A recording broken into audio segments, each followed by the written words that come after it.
कर्जमाफीवरून सहकार मंत्री बाबासाहेब पाटील यांनी वादग्रस्त विधान केलेलं आहे। लोकांना कर्जमाफीचा नाद लागलाय। आम्हाला निवडून यायचं असल्यानं आम्ही आश्वासन देतो, निवडणुकीच्या काळात जी मागणी होते त्याचं तेवढ्यापुरतं आश्वासन आम्ही देतो, असंही बाबासाहेब पाटील म्हणाले। लोकांना कर्जमाफीचा नाद लागलाय, आम्हाला निवडून यायचे म्हणून तुम्हाला काहीतरी निवडणुकीचं आश्वासन देतो।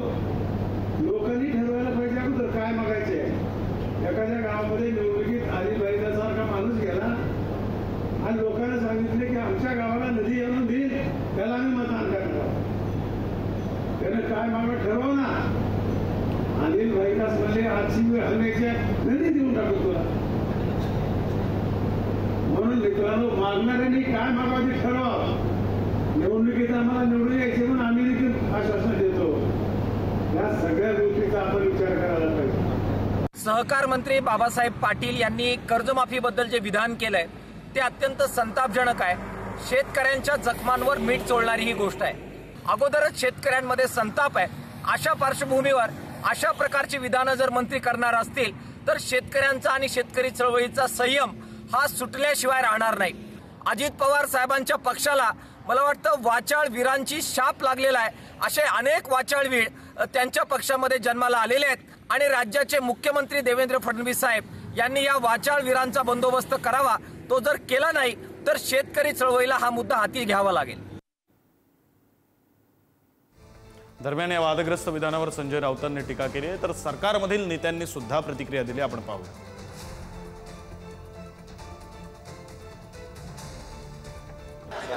बरोबर आहे ते बोलतात ते कर्जमाफीचा नाद यासाठी लागलेला आहे कारण हे जे कृषी मंत्री आहेत किंवा आमदार आहेत, खासदार आहेत त्यांच्या पक्षाचे, ते शेतकऱ्यांची पिळवणूक करतात। या आमदार खासदारांना पक्ष सोडण्यासाठी 100 कोटी मिळतात, तसे शेतकऱ्यांना मिळत नाही। जर तसे शेतकऱ्यांना 50-100 कोटी मिळाले तर नक्कीच ते कर्जमाफी मागणार नाही। त्याची दखल मुख्यमंत्री घेतील, निश्चित घेतील। मंत्र्यांनी काय विधान करावे नाही करावे आणि अशा वेळेला कोणतं विधान केलं पाहिजे नाही केलं पाहिजे याच्या सक्त सूचना मुख्यमंत्री साहेबांनी आणि इतर उपमुख्यमंत्री साहेबांनी, एकनाथ शिंदे साहेबांनी पण अजितदादांनी पण सर्वांना दिलेले आहेत। अशा वेळेला वादग्रस्त एखादं विधान करून सरकारला त्रास होईल असं करू नये असं स्वतः मुख्यमंत्र्यांनी सर्वांना सूचना दिल्यात आणि म्हणून अशा या स्टेटमेंटची ते निश्चित दखल घेतील। आता त्याला जे आमचे नेते आहेत त्याचं चुकीचं विधान आहे, म्हणजे आहेच ते, असं नाद लागणं वगैरे शब्द बोलणं। आता अजितदादा त्याच्यात लक्ष घालतील ना। अजितदादांचं सगळ्यांकडे लक्ष असतं, कोण काय बोलतं कोण काय बोलतं ते बोलतील त्यांना।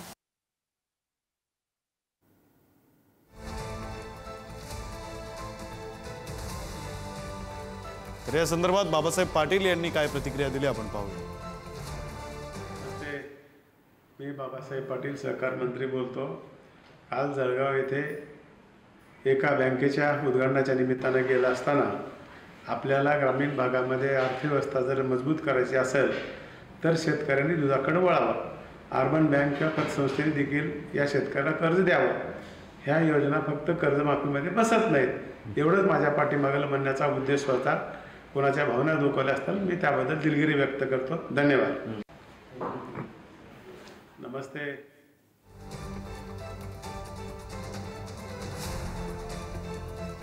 बाबासाहेब पाटील यांनी दिलगिरी व्यक्त केलेली। आधी त्यांनी विधान केलं, कर्जमाफी संदर्भातलं विधान केलं। कर्जमाफीचा लोकांना नाद लागलाय असं त्यांनी म्हटलं। सोबतच आम्ही निवडून येण्यासाठी म्हणून आश्वासनं देत असतो असंही बाबासाहेब पाटील आधी म्हणाले। आणि त्यानंतर त्यांच्यावर टीका सुरू झाल्यावर अगदी सरकारमधील नेत्यांनी सुद्धा टीका केल्यानंतर आता त्यांनी दिलगिरी व्यक्त केलेली आहे। त्यांनी स्पष्टीकरण सुद्धा दिलेलं आहे। माझ्या म्हणण्याचा अर्थ तसा नव्हता असं म्हणत त्यांनी दिलगिरी सुद्धा व्यक्त केली आहे। मात्र मूळ वक्तव्य काय होतं तर लोकांना कर्जमाफीचा नाद लागलाय असं बाबासाहेब पाटील जे सरकारमध्ये सहकार मंत्री आहेत त्यांनी वक्तव्य केलं। आणि त्यानंतर त्यांच्यावर टीका सुरू झाली। शेतकरी नेत्यांनी टीका केली, विरोधकांनी टीका केली, सत्ताधाऱ्यांनी सुद्धा टीका केली आणि त्यानंतर आता बाबासाहेब पाटील यांनी दिलगिरी व्यक्त केली। नमस्ते। मी बाबासाहेब पाटील सहकार मंत्री बोलतो। काल जळगाव येथे एका बँकेच्या उद्घाटनाच्या निमित्ताने गेला असताना आपल्याला ग्रामीण भागामध्ये अर्थव्यवस्था जर मजबूत करायची असेल तर शेतकऱ्यांनी दुधाकडे वळावं. अर्बन बँक किंवा पतसंस्थेने देखील या शेतकऱ्याला कर्ज द्यावं. ह्या योजना फक्त कर्जमाफीमध्ये बसत नाहीत. एवढंच माझ्या पाठीमागेला म्हणण्याचा उद्देश होता. कोणाच्या भावना दुखावल्या असताना मी त्याबद्दल दिलगिरी व्यक्त करतो. धन्यवाद.